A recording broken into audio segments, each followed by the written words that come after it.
Today's episode is an expert stack. That's what I'm going to call it when I do. I think I'll do some more of these because now that we have over 200 episodes, I find myself recommending episodes to people on this topic and that topic and that topic. And I've got like 5 different experts on the same topic that I want them to listen to. So we thought it would be cool if we could combine a certain topic with all these different experts sharing the highlights from each of those episodes. So we're going to kick this off today all about female hormones. So talking about anything from hormones declining in perimenopause to insulin sensitivity and high blood sugar and blood sugar dysregulation that can happen as a result of hormones, perimenopause, etc.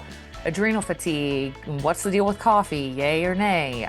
Fasting, how do we do it? Is that appropriate? When is it? When is it not? Blood sugar regulation and tracking that with continuous glucose monitors. And also talking about the importance of slowing down, especially as we approach menopause. So the experts that we have for our stack today are Dr. Anna Cabeca, Dr. Mindy Pelz, Catherine Staffieri, and Mariah Brown. So we will go ahead and get into it. Hope you guys enjoy. All right, Dr. Anna. So give us the scoop. Can you please give the women the lowdown on hormones? This is, probably the biggest question that I get as a coach, and I can't wait for them to hear your perspective. Can you tell women what is going on with our hormones? Oh man, it is. It's complex. We're beautifully complex, intricate creatures. We absolutely are. And it's a really interesting cycle. And as a gynecologist, right? I trained as a gynecologist and I've trained in hormones and age management and expert in bioidentical hormones. But this is what I would say: it takes more than hormones to fix our hormones because we are so complex. And this is where the importance of lifestyle really comes in with whatever diet plan we're on. But as we're aging, our hormones are certainly fluctuating. We know on a monthly basis our hormones will fluctuate. And as we age, like we reach peak levels of our adrenal hormones, such as DHEA sulfate in the blood, if we're looking at it, but our adrenal hormone DHEA, that starts to peak in our 20s and starts to decline by the end of our 20s and early 30s for sure, in both men and women. And progesterone starts to decline more significantly in our mid to late 30s. And this is our mother hormone, progestation, like pro-life, pro-birth. And it is the hormone that, the second half of our cycle, which we call our luteal phase, it naturally dips if we don't become pregnant around cycle day 28 to 32, depending on your menstrual cycle. And, you have your menstruation after that decline in progesterone. And so this is how it's designed. But progesterone has receptors all over our body. It's in both men and women. So technically it has the wrong name. And there are also receptors in our brain, in our bones, in our breast that can actually be progesterone, very protective and rebuilding on a cellular level. And there's a lot to progesterone. It's also the precursor for our stress hormone, cortisol, and many other hormones as well. Downline being DHEA and testosterone and estrogen, all from our mother hormones. And these are all derived from fat, from cholesterol, healthy fats in our body. So as we hit our, progesterone starts to decline in our mid to late 30s, and then we have a decline in estrogen and testosterone that follows as well. But what's happening as a gynecologist, these are things that happen. Like in our mid 30s, a client comes into my office and says, Dr. Anna, I have PMS symptoms. I have irritability. I have some breakthrough bleeding of my cycle, or I'm having more cramps. And so I would, like the standard care would be, okay, well, let's put you on a birth control pill and or Prozac those 2 weeks of that cycle, or we can just put you on it every day if you're having anxiety or depressive issues other times. But for PMS, we typically do it just during that luteal phase, the 2 weeks before you start bleeding.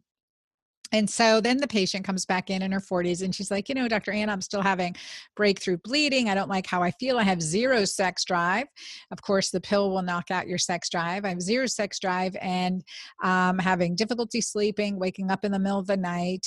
And can you help me? I'm like, okay, well, we can really fix your period. Let's do an endometrial ablation and or a hysterectomy and let's just stop these problems right now, right? You don't want any more children, so let's just take everything out.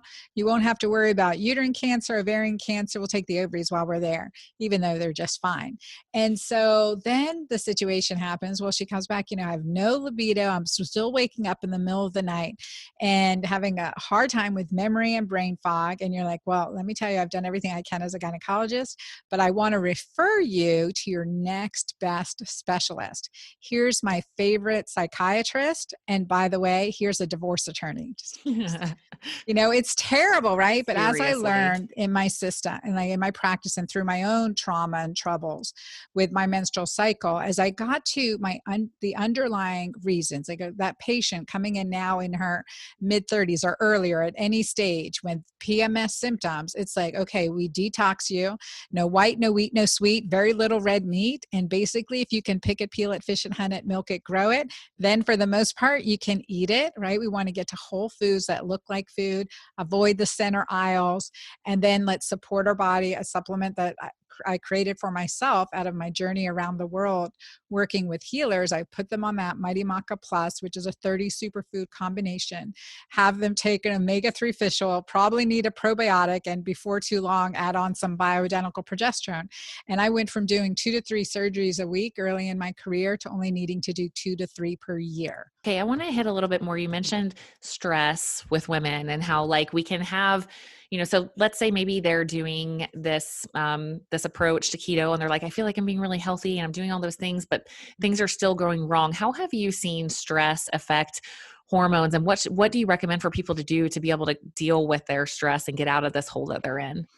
Right, right. And especially now, too, like having the early onset of the pandemic and the quarantine that we have Mm-hmm. been through, that we notice the high levels of cortisol break down our natural healthy boundaries, right? Willpower. We may start eating things that we haven't eaten in years, craving things, thinking things. And that is a result of cortisol. I always say cortisol is the thief that comes to rob and steal from you. And it absolutely does. It's, often in short amounts and on an as needed basis, it is there to save us and protect us. But too much, too long, it is unruly and will create chaos in our bodies. And especially with our reproductive hormones, our bodies will make cortisol over estrogen and testosterone and DHEA, right? So I think understanding that is really fascinating. It's really Mm-hmm. eye-opening for me. And it's been this concept of discovery, but even more so when cortisol goes up and it's up for a while, oxytocin goes down, the hormone of love, bonding, and connection. And when cortisol is up for too long, our Mm-hmm. paraventricular nucleus area in the brain will suppress cortisol production. And we get this dangerous state where it's low cortisol and low oxytocin. And so, what does that feel like? That feels like disconnection. Like, I love my husband, but I don't feel love for him. I Mm-hmm. love my work. I don't feel love for work. I don't want Mm-hmm. to go in anymore. I'm burnt out. I was just at my gynecologist's office today. He's retiring. He says, Anna, it's just not the way it used to be. He goes, all I deal with is paperwork and EMRs and fighting insurance company. He goes, that's just a complete change in medicine. He's been practicing for 50 years, lovely, lovely old man. And it just, that kind of stress, like he's burnt out. Mm-hmm. He would be practicing till he died. He loves it, Mm-hmm. right? But he's completely burnt out. And that's cortisol. That is stress. That is like when we are struggling day after day. And that is a result of this cortisol oxytocin disconnect. And I always say I want it all to be about progesterone. And I'm all about, I use bioidentical DHEA. It's in my Jolva formula for our lady feminine bits, right? To help with, vaginal dryness and orgasm and clitoral health and also incontinence. And then my progesterone cream, so using bioidentical progesterone and pregnenolone, another option, or prescribed by our physician in an oral form. Those are precursor hormones, right? And those are very, very beneficial hormones. We want to dial those in. And then estrogen and testosterone and as needed. So that as we're in their menopause and beyond menopause. And sometimes in the perimenopause, absolutely, we need additional support. But beyond that, it's really about these major hormones, insulin, and cortisol and oxytocin that rule and master our lives and also our waistline, our energy level, our moods, and these are the critical hormones. Coffee could be could be one of those things that keep us from success and keep us adrenally depleted, and we just have to stop it when it's doing that to our bodies. Yeah, yeah, absolutely. And I'm a big fan. I was just talking to my coaching ladies about this morning, like, try maybe green tea or yerba mate. They have like chai versions of mate, which is a little bit lower in caffeine. See if maybe you could, if you still want that, experience with your butter and your coconut oil and all that in the morning, do something that's maybe a little bit reduced or possibly even decaf. And that is like, even I had an Uber driver once who was diabetic that was telling me that he found out that even black coffee was just astronomically rising his blood sugar. So it is something for us to think about when we're in that ketogenic state. And then also Dr. James DiNicolantonio has a book called The Salt Fix, where he also talks about how, coffee is a diuretic and it also can deplete us of more salt. So if you're on that ketogenic diet and you're cranking the coffee all day long, you may be doing yourself a huge disservice on your adrenals in the long run, because now you're putting yourself in this high adrenaline state. You're also depleting salt that you're not getting back in a condition where you're already likely to be depleting salt faster. As estrogen declines, as you go through perimenopause, you become more insulin resistant. So when you hear women go, I just can't lose weight like I used to before, my old tricks aren't working, that's estrogen going down. Yeah. And you're becoming more insulin resistant. So you're going to have to learn to fast. You got to compress your eating window and get more fasting time. Yeah. That was like the first thing I learned. Second thing is you're going to have to go keto. You got to know when to go keto. And then you got to know when to do the opposite of that, which is eat foods that are higher in glucose that build progesterone. Mm-hmm. So I came up with something I call the fasting cycle, which was built around the menstrual cycle. And this is actually a lot of what brought my cycle back into balance, where the first 3 weeks of your cycle, you are going keto, but the week before your period, you're not going keto. You're actually stepping out of keto, because in order to make progesterone, you got to have glucose and insulin high. Right. So, and I've actually seen people's symptoms get worse by not allowing that. Their body's craving it. Please eat carbs. And they're like, no. And then they like don't have periods. These are women who normally do. And you like their brain fog goes up, everything tanks. So I love that approach. You know what? At 45, that was one of my last pieces, was the keto variation. At 45, I did a Dutch test on myself, and it showed that my hormones were worse than a postmenopausal woman. They were totally tanked. But if you looked at me, you would have been like, oh my God, you're fit. You don't have to worry about weight. But I had done so much fasting and so much keto, I just tanked all those sex hormones. Yeah, so I had to bring back the hormone building foods. Yeah. Diet variation is my middle name. So I love it. Yeah. So that was the second one. Okay. The third one, and this one is also really simple, but why aren't women talking about this? We have a whole set of bacteria in our gut. I call it the estrobolome, and it breaks estrogen down. So if you're a woman that's been on antibiotics a lot, if you've been on the birth control pill for decades, your gut is most likely deficient of these bacteria that break estrogen down. So if you weren't a vegetable eater at 35, that might have been okay. But at 45, you're not getting as much estrogen as you used to. So you got to break that estrogen down so you can utilize it.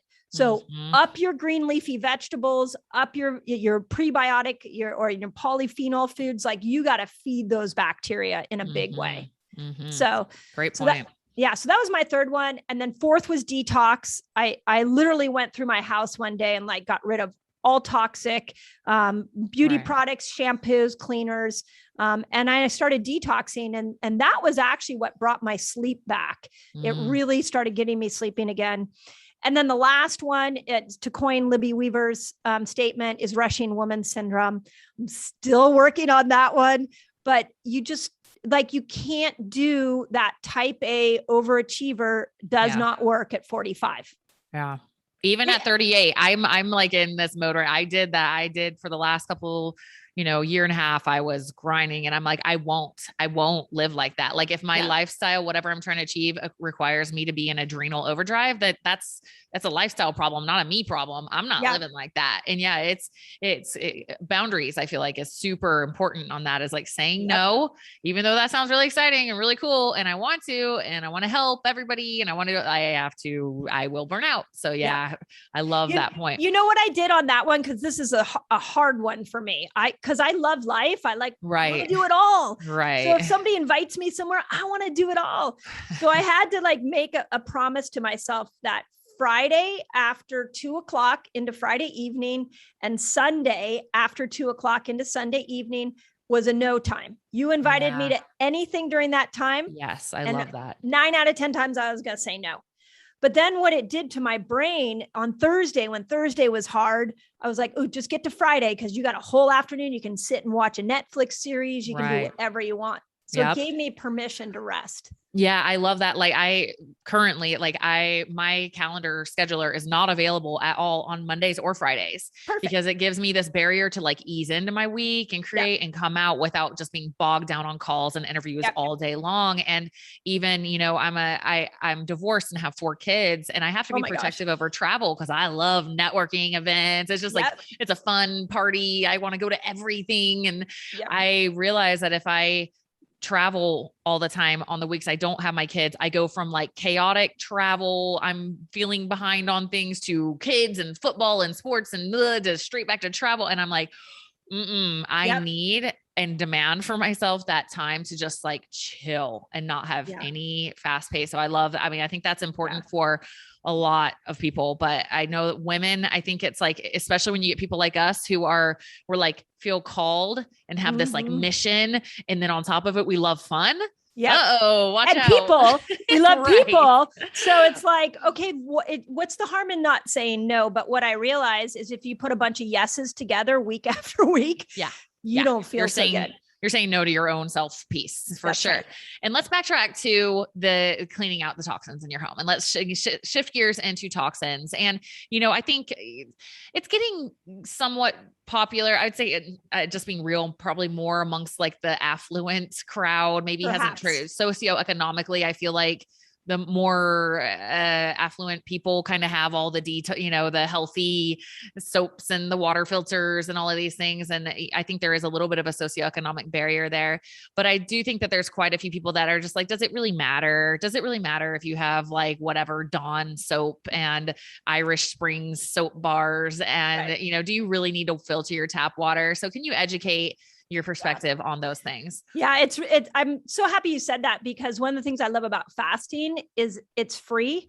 It's time efficient. So it crosses all socioeconomic barriers. And I think we need to take each lifestyle that would help a woman or help anybody, and it needs to be doable and inexpensive. Right. Otherwise, that's not cool. Like if being healthy means you have to have money, I do not like that. Right. There needs to be health advice that people are able to put into action that doesn't cost anything. Totally.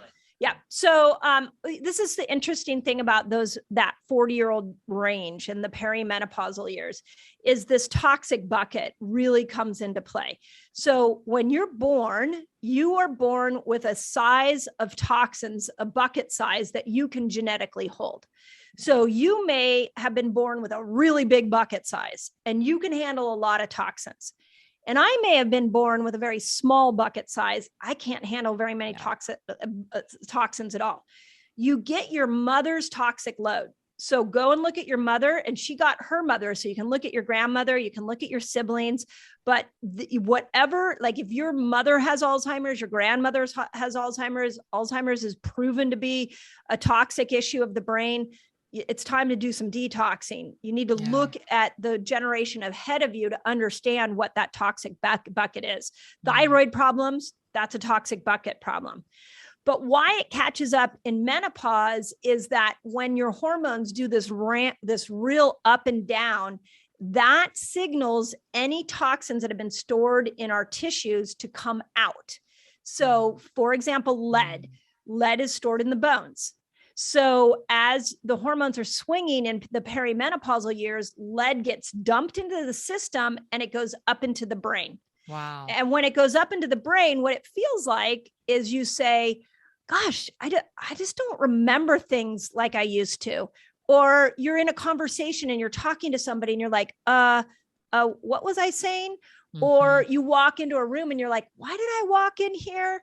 Those are all signs that the neurons in your brain are not transmitting information as efficiently. And a lot of times that comes from lead. So the first thing I tell menopausal women is you're not going crazy. There has been a hormonal shift. And at the root of that is a toxic dump that has happened in your body. So now let's clean it up. And the easiest way to do it, the app I like is called the Think Dirty app or Skin Deep. Do you know those apps? I don't. Oh, they're easy. So you take your phone and listening to this podcast, you could literally do this after the podcast. You download Think Dirty. That's my favorite one.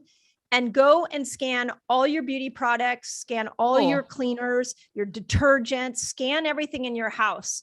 And anything that scores like in the red, it gives you like a yellow, red, green, yellow, red. Anything that's in a yellow, red, either throw it out or when you're done with it, replace it with something that's easier, that's less toxic. What an amazing resource. Right? So you don't have to know every single little chemical name and like become this toxin specialist. That's awesome. That's a great tip. Thank you. And then cost wise on that, you know who has a great book on homemade formulas for cleaners and things like that is Wellness Mama. Nice. She put out a book. I turn to her book a lot. Like when I want to clean something, I look up a formula and I just make it in my own home and it's less expensive and non-toxic. Totally. Yeah. Yep. Great. Okay. Awesome resources. And then, you know, what about dryer sheets, water? Yeah. Let's talk about water and air. You know, what are your thoughts on that for people? Well, so when the OB said to me, you know, I have a practice full of women, my first thought was what's in our environment. So here's where the toxic bucket comes into place. If you have a very full bucket and you have a very small ability to handle toxins and you've got a fragrant dryer sheet and it's might be that one thing that just tips your bucket, whereas another person has no problem. So like for me, I don't do well with fragrances. In fact, I would encourage everybody to avoid like the air fresheners, the fragrant dryer sheets, the toxic perfumes, because they're high in phthalates, and phthalates are proven to lower testosterone.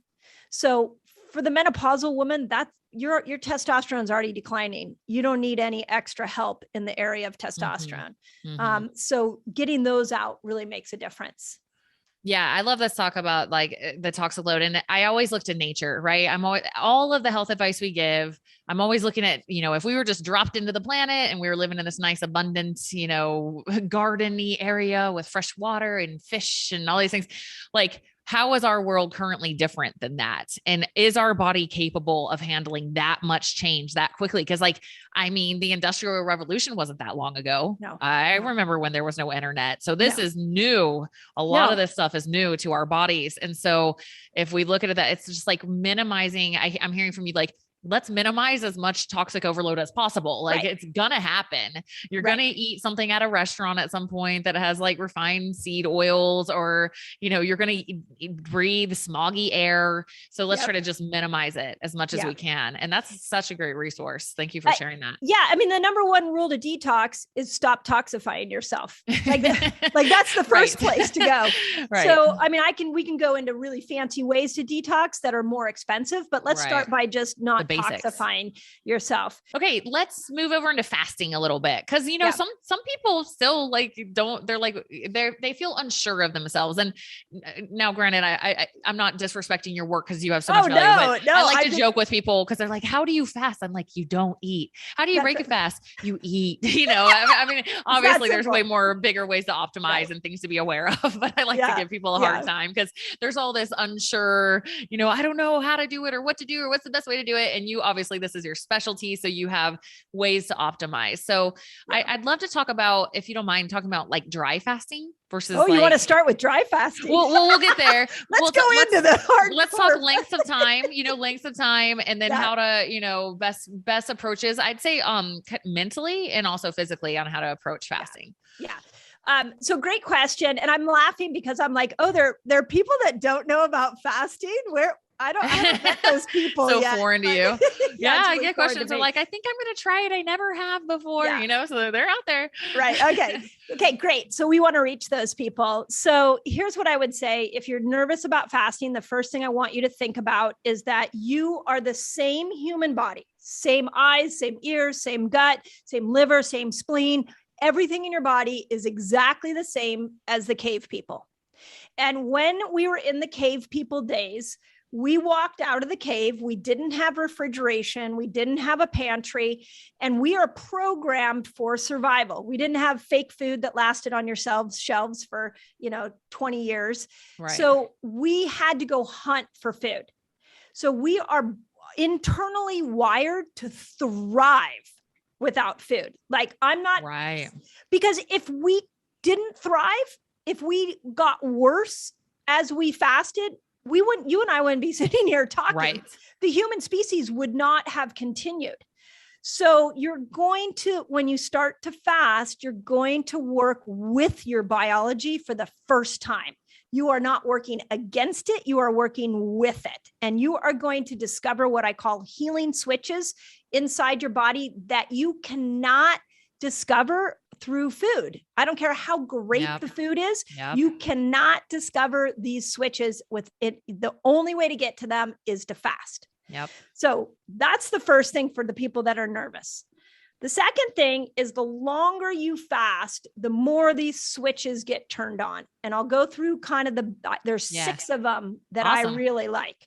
So the first is 13 to 15 hours. You start to go from being a sugar burner to a fat burner. So instead of using glucose for energy, you're now going to switch your body over into fat, and your body is going to burn fat. This is why so many people love fasting for weight loss, because for the first time, they're getting to the weight around their hips, to the weight around their belly. The body is going after the areas where it stored extra sugar years ago.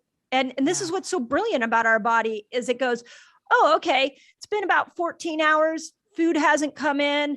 So I remember I stored some food a while ago and I stored it in fat. I'm going to go burn that. Yeah. So it burns fat. And in the process of burning fat, it makes a product that hopefully everybody's heard about, a byproduct called ketones. Mm-hmm. When you start making ketones go up into the brain and turn off the hunger hormone. So the more you fast, the less hungry you will be. Yeah. It's crazy. So, and if you haven't done it, you're like, this doesn't make sense. Once you experiment with it, you will feel amazing. Now, ketones do 2 things, outside of turn off the hunger hormone. They will upgrade a neurotransmitter called GABA. So you will feel less hungry. You will feel calm. Mm-hmm. And then the third thing they do is any neurons in your brain that might be degenerating from toxins or too much sugar over the years, Western diet, they regenerate those. So this is why I want everybody fasting. Right. So that's at just 13 to 15 hours. At 17 hours, you hit something called autophagy. Again, our bodies are so well designed that what happens when you hit autophagy is this intelligence inside every flippin' cell in your body goes, okay, we don't have any sugar coming in. We better clean up our act. And that it starts to clean up injured DNA, injured mitochondria, injured endoplasmic reticulum. If there's a virus in there, it will shut down replication of a virus, which is incredibly important for this moment in time. Yeah. If you have fungus, if you're dealing with candida, it pushes out candida. Wow. It is incredible. And that starts at 17 hours. At 24 hours, your gut goes, okay, we haven't had a lot of food in here. I'm going to repair so that when food comes in, I'm a healthier mucosal lining is what really gets repaired.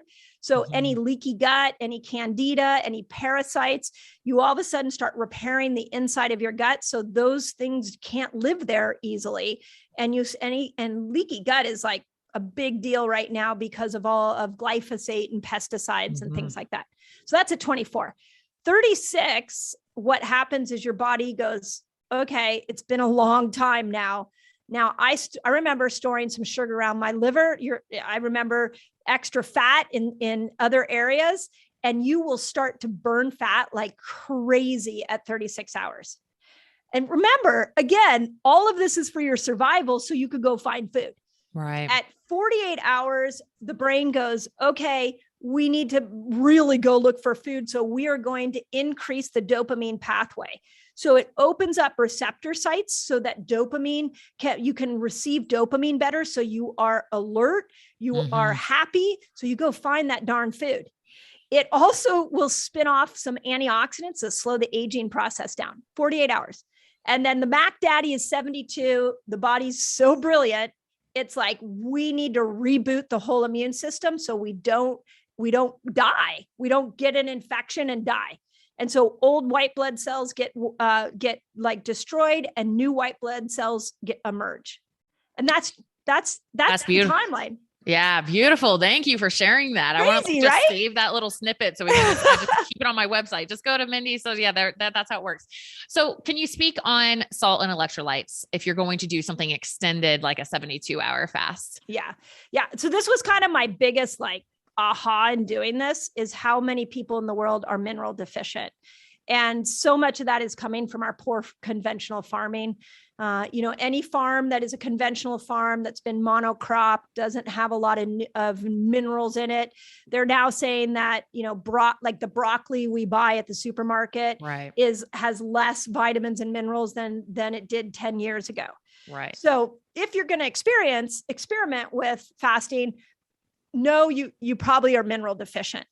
And why this is important for fasters is that as you start to fast, if you're already mineral deficient, you're not eating. So less minerals are coming in even more. And you can notice things like hair loss.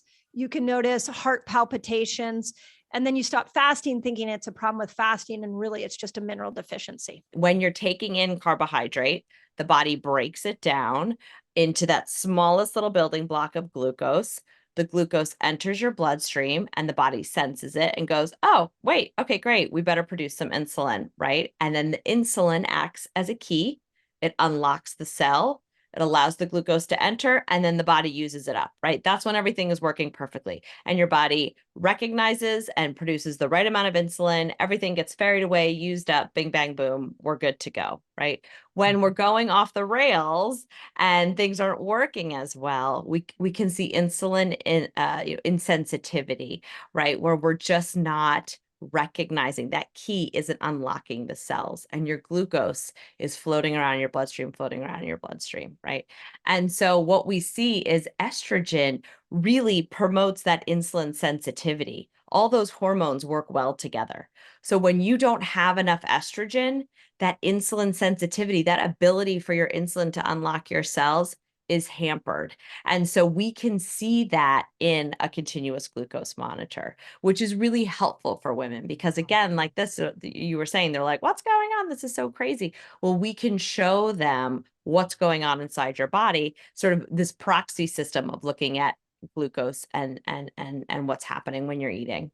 Yeah. And you can actually try things out and see what happens as a result. It's kind of, I always say like I'm wearing a NutriSense CGM right now, and it's so awesome because like it's this and like a HRV monitor, like a Oura Ring or something like that, are my two favorite tools to actually be able to see what's actually going on, try out different things, and see what actually happens in your own body in real time versus I got my HbA1c. And so that's what's the average of the last 3 months, but I have no idea like what actually happened in there. I have no idea like what it's like during sleep or how I'm responding to different types of meals and carbs. I have no idea how my stress levels are really impacting it. I just know that it's elevated or good, like, but there's no actual information for you to work with. Sometimes people come to us and like, well, what's the perfect, like, what's it supposed to look like, like, and I always say there's no perfect, glucose, chart in a day. There's just your better glucose chart in a day, Nice. because we Nice. all respond differently to different carbohydrates.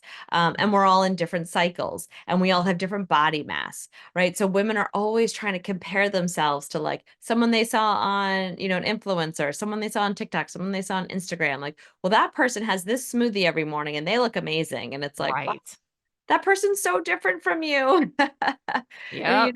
like you can't make those health decisions based on what you're seeing, someone showing you. You need to have that data to see how you are responding to what's Mhm. going on. If you are the mom that does everything for your kids and everything for your spouse, and you're, the great sister and the great friend and the great grandma, that usually involves giving, giving, giving, giving, giving, giving, giving. And I Yep. see, while women are naturally nurturing and we love to do it, I see an imbalance in that where it's almost like, well, who am I and what is my worth if I'm not giving? Like, I Yep. don't feel comfortable just like laying here and enjoying and kind of being in that like queen energy. Like, we're missing that a little bit. That's a big thing I see with women. And I was wondering if you could Yeah. hit on some of the more spiritual and belief systems that Yep. are kind of wrecking our women right now. Yeah, absolutely. And I see it a lot. There's this quick fix culture. Mm. We're Mhm. accustomed to, you Google something and you have the answer within a split second. Right.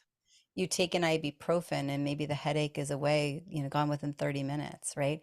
So Right. we're in this quick fix space. And so often, women will come back to me and they've just been put on the pill. They've just been Right. put on a medication and there you go, your symptom is gone. It's like, okay, well, if I'm looking at a tree and the leaves are yellowing or browning because it's diseased, and I give you a bucket of green paint and a ladder, you can go paint those leaves green and say, there you go, it's green again. Mhm. It's Mhm. like, well, wait a minute. Did we actually look at where's the quality of the soil and is it getting water and light and what's going on here? Right. And so to actually foundationally address cause and not just look for the next quick fix, because there's this general tone of I have to give, I have to do, I have to give, I have to do, and somehow worthiness is tied.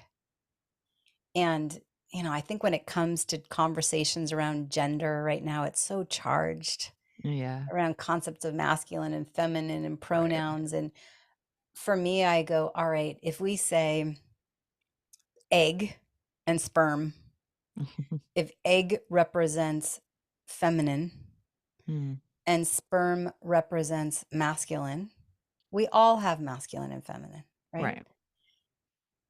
And yet an egg matures and ovulates, it leaves the ovary, and you know what it does? It hangs out. Right. Hey, I am in receivership. Right. Who's going to find me? Mhm. Who's going to penetrate me? And the sperm are out there like running their asses off and chasing and fighting their way, and me first, and they're dying off and they're finding their way, right? And Mhm. so I feel like there's a general imbalance. Yeah. And most of the women that I work with are very ambitious women. Many of them are entrepreneurs and CEOs and out balling in the world, but they're existing so much in masculine energy. Mhm.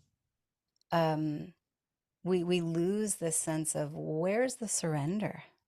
Yeah. Where's the receivership? Where's the flow? Where's the intuition? Where's the circular versus linear? Where's the Mhm. trust versus predictability?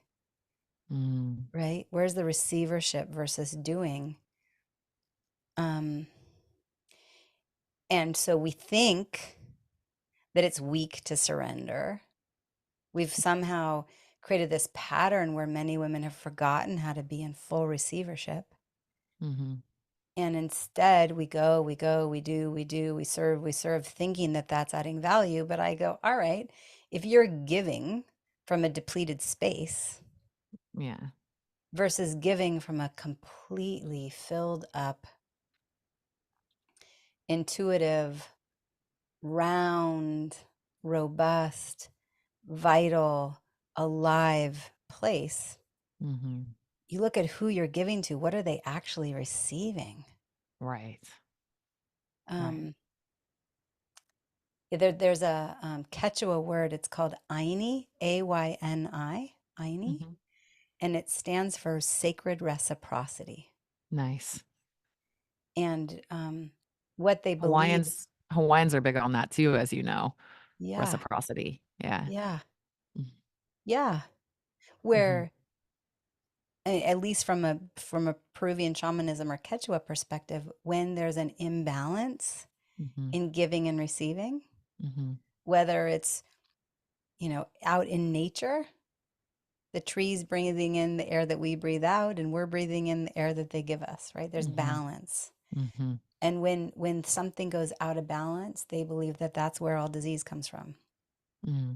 Cancer, depression, anxiety, Nice. ailments, Right. fibromyalgia, Hashimoto's, Right. whatever it is, it's really stemming from an imbalance. Mm-hmm. And so I think that there's a lot of space for us to revisit, particularly for women, the power that comes in this in the energy of surrender, Mm-hmm. and how potent our ability to receive is. I can't emphasize enough how important this is, what you just highlighted. It's a huge thing that I see also with Yeah. women is just being with their family. They're like going insane kinda. They're like they cannot allow themselves to sink in and just Yeah. it physiologically just Yeah. relax into the moment with nothing planned. Just what I counsel them is like, I want you to just sit on the couch and again, like you said, not I don't want you to have your phone and no game plan at all. And Yeah. just watch what happens. Your kids they will come like flies to light, moths to light. Like they will just appear and Yep. have no game plan, nothing, it's not like we're gonna go do this now and that and blah blah blah. And just, allow that experience for a little while, make eye contact with them, Yep. listen, and don't have anything to say back, like, Totally. like, Totally. It, I practice this. It's amazing. right, it's I'll just amazing. go sit in the chair, turn the fireplace on, maybe bring out some knitting.